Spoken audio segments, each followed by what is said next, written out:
Welcome to MSP 1337. I'm your host, Chris Johnson, a show dedicated to cybersecurity challenges, solutions, a journey together, not alone.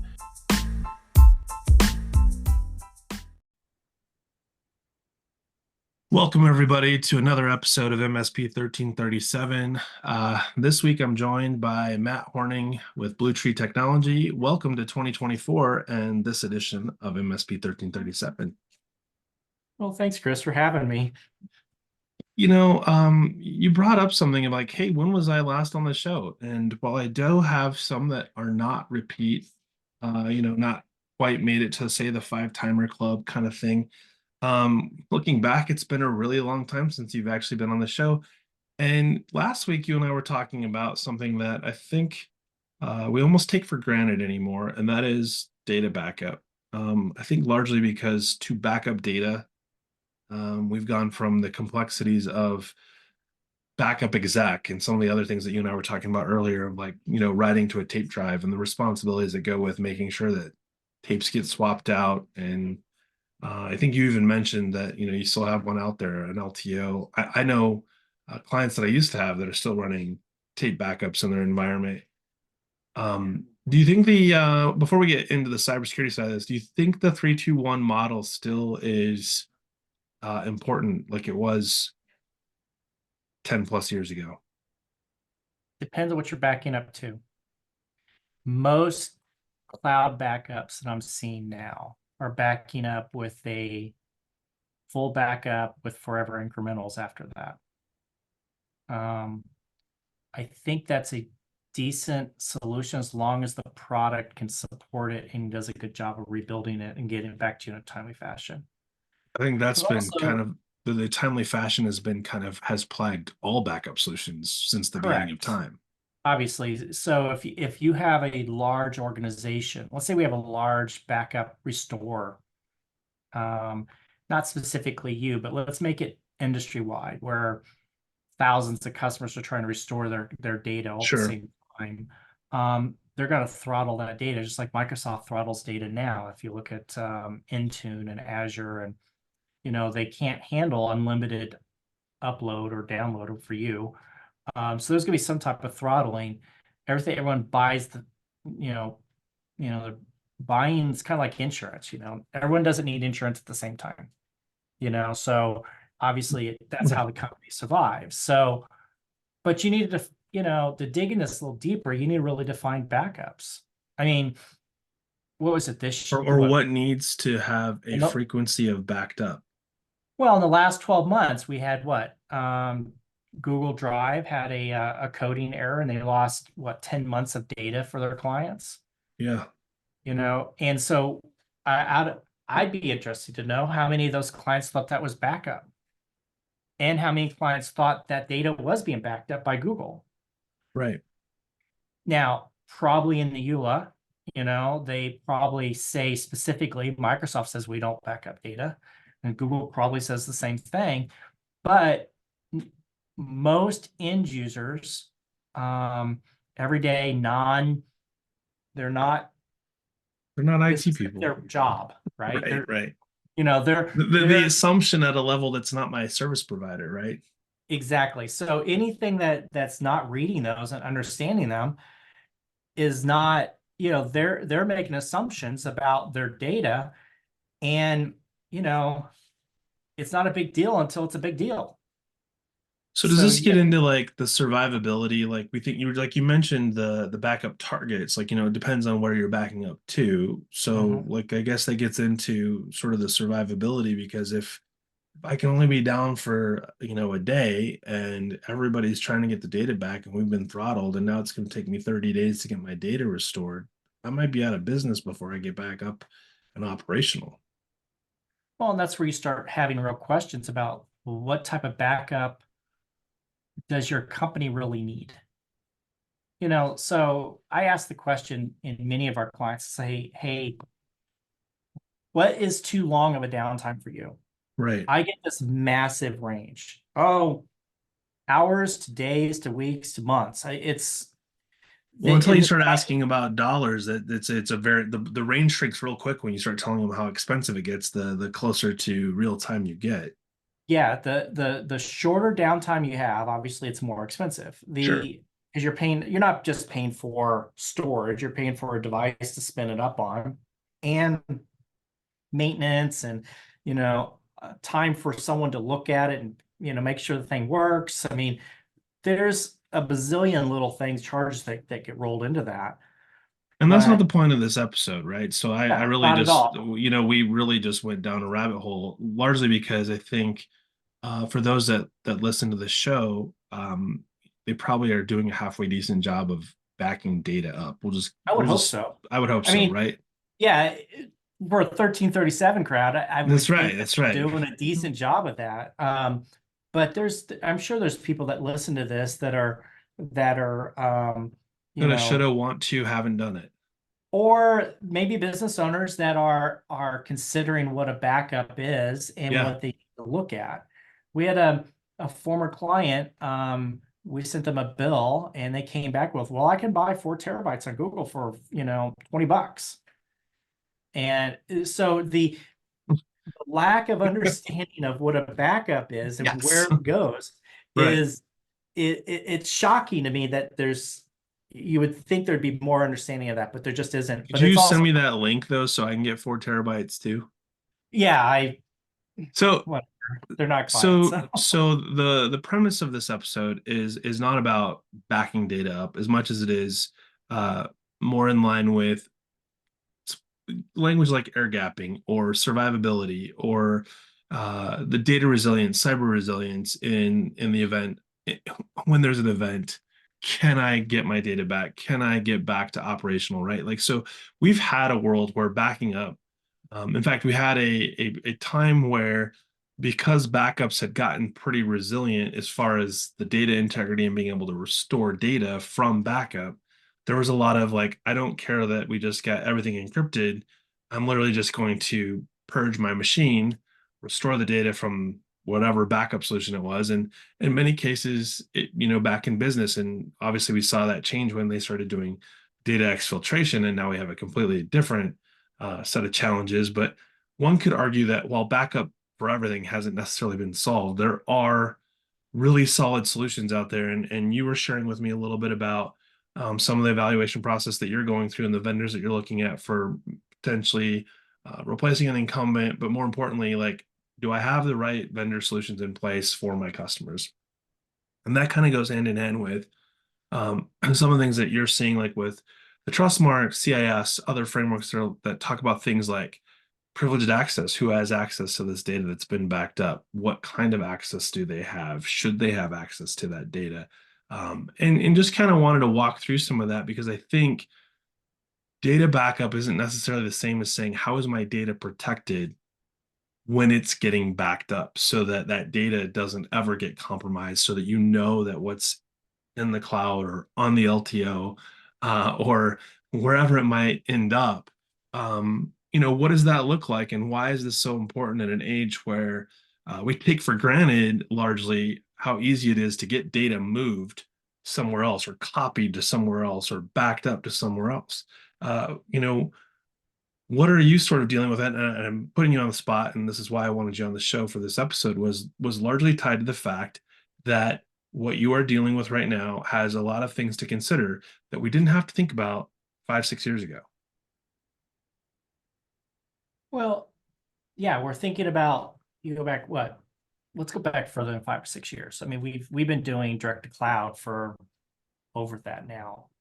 Um, you're right. I mean, prior to this, prior to what we have now, I mean, we had some type of physical media involved, and We did three, many two, companies, one. and many companies still do. They Yeah, don't see it the same way. sure. They've got a backup device that sits on site that allows them to back up to that, and some of those devices, probably a big majority of them, push that data up into the cloud. So Sure.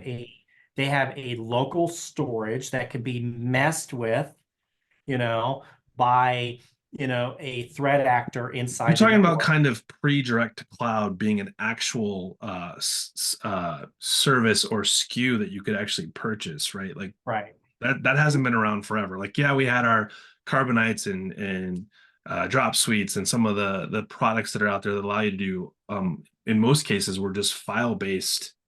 Or look Uh at like Mosey back in the yeah, day, same yep, type of thing. I mean, those are great products. And one of the reasons why there was I don't know if you remember this, but when those first came out, there was a consumer grade and a business grade. yep, The difference was versioning.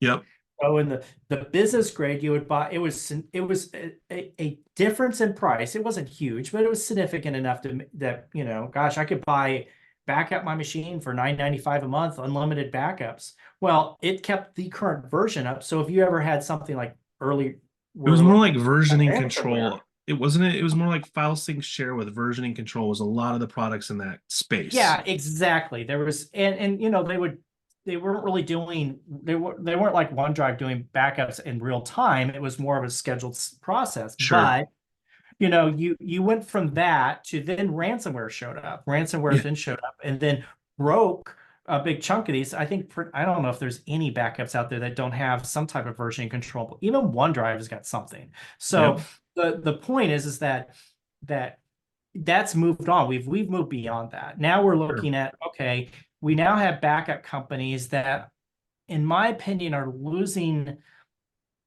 their focus on what their core product is. You have backup companies that want to be, I don't know, cyber protection. They want to be in the cybersecurity realm because I don't know, it's the buzzword of the day. And their backups suck because they can't get the backups running well enough because they're spending all their time developing something else that's not really why I'm buying the product. The point that we're talking about is how do you build a backup solution today that is relevant for what you need and at a cost value that the client likes and or needs to understand. Right. And So go ahead. I was just gonna say, so there's really three things that we care about if we stay in the more air gap space versus like immutable, like legal retention type stuff. We're looking for, protection against ransomware and malware, which is we've kind of covered that one. We want to prevent unauthorized access or breach of data, right? We don't want exfiltration, which is largely, coincides with, ransomware or malware getting onto a system that can, extrapolate what it finds to be worthy of consumption and selling somewhere else. And then I think probably the last one, which is the one that we've always, the one that always seems to come up in tech support, which is the prevent it from being deleted when it wasn't meant to be deleted, or data integrity compromise, right? Like, so you weren't backing up the root of C drive. That's where we keep the QuickBooks file, right? Like you're like, why wasn't it in your user profile? Like everybody, oh, well, because I wanted to share it with everybody else. We could just get away with having one license instead of properly licensed. Well, anyways, I digress. But right, like these are kind of the three things that, if not talked about, are actually more in most cases just assumed, right? Because we see what plays out around us. We know why we want to protect data for our clients, especially data that's, intellectual property, any number of things that matter to my business, right? Like, but how do you evaluate at this point in the journey of backups with so many vendors crossing so many different strategies around trying to achieve the three things I just listed there? What are you seeing as you go about evaluating today a vendor to help solve for that? Well, I see a wide variety in offerings. You Yeah, have everything from everything for one price. If we're just going to talk about Office 365 backups, sure. okay? They give you a user price. It includes storage. It's unlimited. Then you And the have term unlimited gets used very loosely.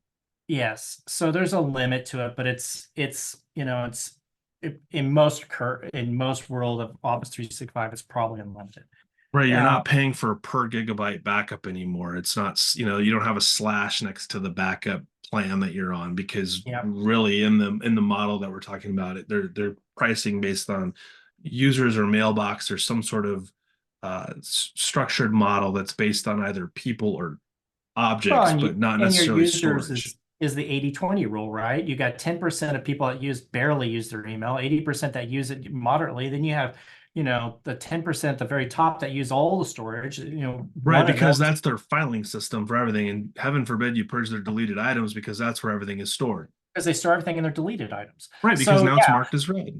exactly. So so you have that component. You have the other components where um, you run into complexity. So it's very complex to maintain, manage, and to understand if there's a problem.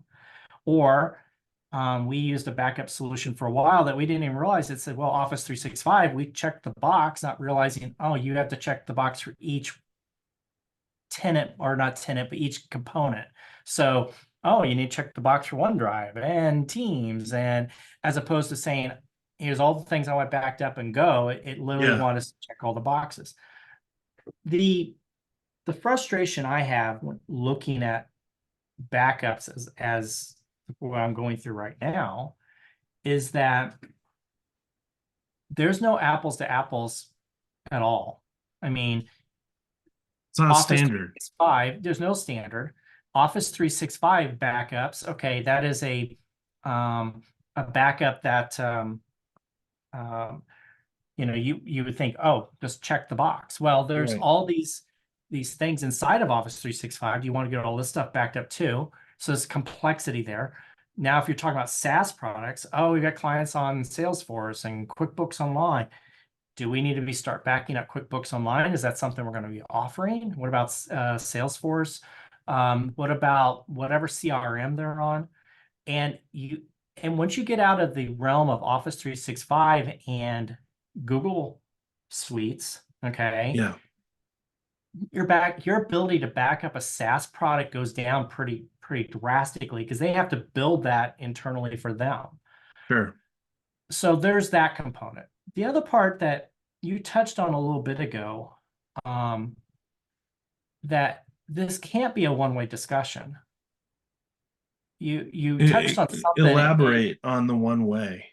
So I'm evaluating these products, but I'm doing it almost in a vacuum Sure. where I understand what my clients need, but I'm not hearing from my clients on a regular basis. This is what we need to have for a backup for us. Right. And I don't think you're alone in that department. no, not at all. So, and it's about security. They're paying us for expertise. I'm not saying that, oh my gosh, I demand this and want it tomorrow. They're paying for that expertise, and that's why I'm going through the exercise. But that being said, ultimately, this data is the client's data. Yeah, we are the custodians and we're the ones that are protecting it. But the clients really need to step up to plate and know what they need and what they want. And when you mentioned a little bit ago, is how much downtime can you have? If your downtime is, your expectation is, hey, they'll have me up in a few hours, Sure. and you got, I don't know how many terabytes of data you've got. Let's say 5. I don't know how long it takes to pull down a terabyte of data. We don't do that many restores because we have all these other layers of protection in place. That being said, I'm not asking for it, knock on wood, but there's a lot of MSPs that have gone through hell because something's happened, and it's happened to, a very large client, fire, storms, whatever, ransomware. But the client needs to have a some type of a buy-in, and that needs to be done through some type of business review and talking with them on a relatively regular basis. What's your expectations on backup recovery? And if they say, well, it's hours, then you start saying, okay, that's gonna be, I don't know, $2,000 a month. Right. They may back off of that and say, well, I could live with that a week. You know what I mean? Yeah, So I think you said this before. It all comes down to, well, it's no different than talking about things like, having a, ransomware situation. Like, It's easy to say, I'll never pay a ransom until you've been separated from the data that may prevent things from payroll happening or um, Well, any there's number of two things, right?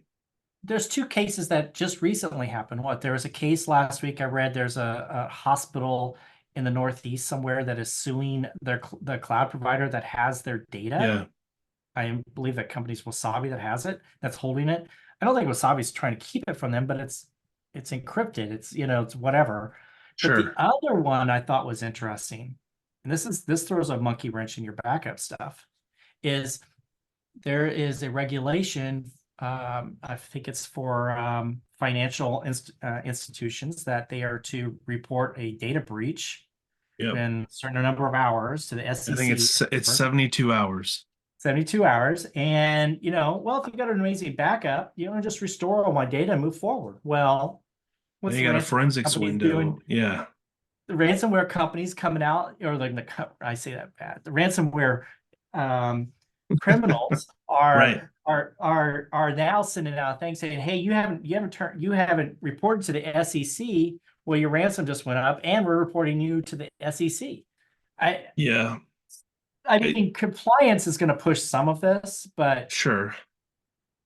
the realistically, when it comes to best practices, you have to have a backup solution that is physically air gapped and offsite from your data, your client's data.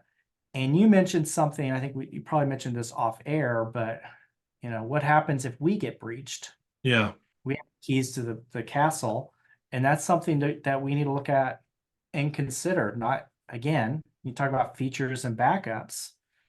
This is not Yeah. the same. How do you air gap Blue Tree, right? Like how do Okay. you air gap yourself from your clients? We'll How just do say I add your an clients. Yeah, how do I add an extra layer if someone gets in or decides to delete everything? Right. And if they But don't have that capability, then do we even consider that product moving forward? you know what? It's interesting you say that. So I was on a working group today. I'm sure you're familiar. Matt Lee's doing the taxonomy of CIS and how vendors might show their value and how they meet certain safeguards in helping, say, you put in place products and services that help your organization comply with that framework. And one of the things that kind of caught me, I don't want to say out of left field, but it was really interesting is that, we're responsible for what's being consumed, right? So to your point, like if I am the reason that something's compromised, or my vendor is, or in the case that you provided that, they'd give the data back if they could, but the data is encrypted. So it's like, here's your data. You can't do anything with it. You can't use it, and unfortunately, you'll never be able to decrypt it for a billion years or whatever it might be. But the same is true, right? Like, how do you navigate so that like a vendor can't be the reason you compromised all your clients' environments? Uh, I don't think that's necessarily a rabbit hole we want to go down on this episode, but I mean, I think to your point, it does kind of articulate why it's important to have backups in place, if only for the integrity of the data needing to be restored at some future date. And it's not limited to just what's on your local hard drive. And I think that's to the challenge of evaluating all these different vendors, like you brought up, like say the ability to do an online backup of QuickBooks. Like, well, maybe it's not a big deal to say I need to operate with QuickBooks somewhere else. But what happens if say if for whatever reason Intuit's just down and you can't do anything? You can't even look at, maybe you need to invoice. What happens to a company if they were down? Maybe it's QuickBooks. Let's say they were down more than a couple days and you can't send out invoices to your clients. How long can you go when all your clients now want the number of days because of when you sent to be added on to the end of that timeline? Because, well, normally you're billing, say, 30 days or whatever it might be. I don't know. I might be a little naive when it comes to some of this, but I think by some of the major outages we've had in the last few years, I don't consider the internet as instant as I did probably 5 years ago. Or the stability of it. I feel like it was put together a little bit with some chicken wire and chewing gum when you look at how easy Well, it and it is to gets have a replaced data with new center. chicken wire, new chewing gum. Right, But right. the point is that I think most people, most users, and most companies understand that there's probably going to be an outage. And is it important for me to get my invoicing out today, Right. So there's an or can I do it acceptance. this week or this month? We're accepting say what do we call a margin of error plus or minus whatever that is, and it may be different for different organizations, but the reality is we're no longer naive enough to think that the internet's never going to go down, or that my vendor that we no longer white label, because that's a terrible idea to absorb all of that responsibility. But yeah, so to your point, it can happen, and really it's about, I guess I hate to say this, it's about educating the clients on understanding what's important needs to be clearly articulated, and being able to recognize that it may not be back in 30 minutes, but Well, what's realistic. and also, I mean, here's another example or another thing to think about. You have a client, you've been with them long enough to have a backup. Okay, so what? Anywhere from what? A few days to, decades, right? Yeah, That yeah. client decides to, move on to a new provider. Okay, do they take their data with them? Right. And if so, then how do you get that data to them if they want it or they even care? The the data is not technically ours, and we've handled that in the past, like we'll hold it, you'll pay us only for the backup storage while your new provider gets something in place, so you have a 30, 60, 90 day, whatever you're comfortable with, overlap. Okay. We haven't had a client that's demanded that data back, but um, that lawsuit, where that hospital is going after Wasabi, I think that might be something interesting to think about in the future of how do we handle data, and how are we overly clear with the client that, at the end of your termination time frame, Yeah. we're going to press delete, and assuming that there is no recovery time within the product that we've picked, that data is gone as soon as we, lift up from the button on delete. Um, that is something that we probably should consider and think about as we're looking at data integrity, for our clients. Just a thought. You made me think of one more to go along with that, which is actually putting together a schedule on the data to have it be deleted after X amount of time. So following compliance laws, do you really need to keep that data more than 1 year, 3 years, 7 years, 21, whatever the requirements might be in your state, or for whatever type of data it might be. But like, I don't think that, I mean, like, we went from one extreme to another, right? We went from, well, do you really need that? Do you really need that? Do you really need that? Okay, so we're going to back that up. Now we're at X amount of storage being consumed, and this is your new check. And I'm like, oh, well, I really didn't need that. I just realized I don't need it that badly. Or I have another copy on a flash drive somewhere else. How many times have we heard that? Oh, no, don't worry about it. I have it on a flash drive. So to your point though, I think this gets into the amount of money that we used to avoid spending is now in the opposite camp of what's the double-edged sword now, that if subpoenaed or that data were to, be needed to be restored, even though it's data that's not needed, but happens to be sitting inside that, what's my real cost now?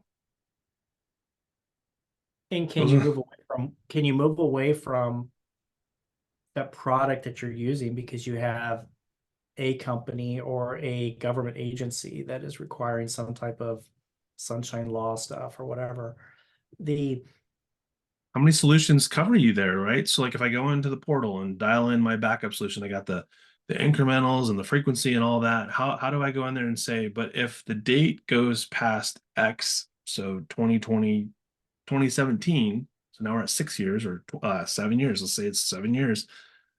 Can I put a rule in there to say purge that data? Do we even have vendor services today that offer that level of functionality? good I'm question. assuming there's somebody that does. I can't imagine. Well, and you said something, said just a second ago, well, I have it on thumb drive. Right. You know, well, when when shit hits the fan, when it comes to data, and you're trying to pull back data, Hmm. clawing it back into your realm, right? Okay. Oh, I had it on a thumb drive. Oh, I have it on this hard drive that I put in the vault. And well, that's fine and dandy. Now you have 8 copies of it floating I around. have 8 copies of the file. Which one do I want to use? Oh, I'll use the latest one. Which one is that? I have 8 locations to look at and I have to verify manually. Okay, do that for 10 files. Or it's fun when you move Also, it and it inherits the new timestamp because you moved it. And you're like, why do they yeah, all you say the same access date the and time? file. Yeah. You access the file. Now it has a new timestamp on which one's the new one. The data integrity is back to what you mentioned ago, the 3-2-1 or the grandfather, father, child type Yeah, I of think thing. I think the logic now is 32110, which sounds like I'm dialing, to SMS somebody, but it's what is it? It's 3 copies of your data. It's on 2 different media types. So maybe you have one that's it could be 2 different cloud locations, right? Or even 2 different vendors. I think that would Mhm. satisfy the two. And then the one is off-site. Well, the 10 that you could add onto the end of that would be one is offline, and 0 means there are no errors or issues with that offline copy because the integrity of it has been tested and verified before it gets sort of put into quote cold storage. I think as it depends on your business model and depends on the need of the client. Sure, because that might be a little bit So extreme for the business. yeah, you're exactly right. The complexity of backups. I mean, let's go back to OneDrive and Google Drive. That is a file that gets backed up in real time. Yep. Is technically backed up? No. But in most people's eyes, it's not physically, it's in the cloud. That's a backup. Yeah. Yep. Yep. Okay. So you have, It's on device I would A and B. say What do you mean? 90% plus of people out there thinks that's a backup. Right. Okay. It's not, I have it in the cloud. It's Right. backed up, right? If my computer dies, no big deal, right? Because that's the Right. association. If the hard drive dies on my laptop, I'm okay because it's also somewhere else. And technically, assuming there's not a coding error, which happened last year, or they accidentally pressed the wrong button, now they've deleted, any Yeah. data that's X days old, you know. Assuming none of that happens, a hardware failure, that's technically a pretty decent backup. You plug in the machine, you log back in, and oh, my desktop's back, and there's my Yep. icons. So for realistically, that works well. The problem that when that fails is you have a coding error, which we saw last year, Yeah. or you have something that's software related, ransomware, that has the ability to go in there And do and it all over encrypt again. everything. Yeah. So that's where versioning comes in, and a way that you can version and restore that version back to a usable state. Or So to a different machine.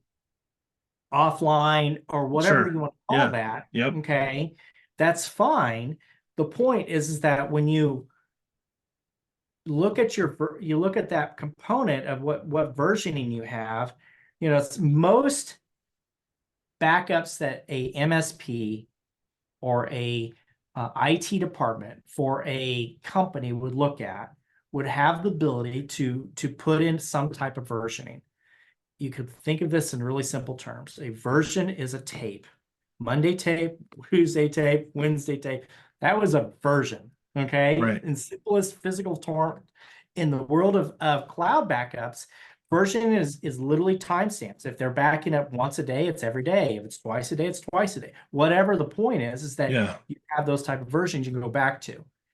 Air gapping is the inability to mess with a backup after it's been pushed to the cloud. If you have an agent on the machine that's logged in as the agent admin and they can manage backups from that agent, it's not air gapped. No.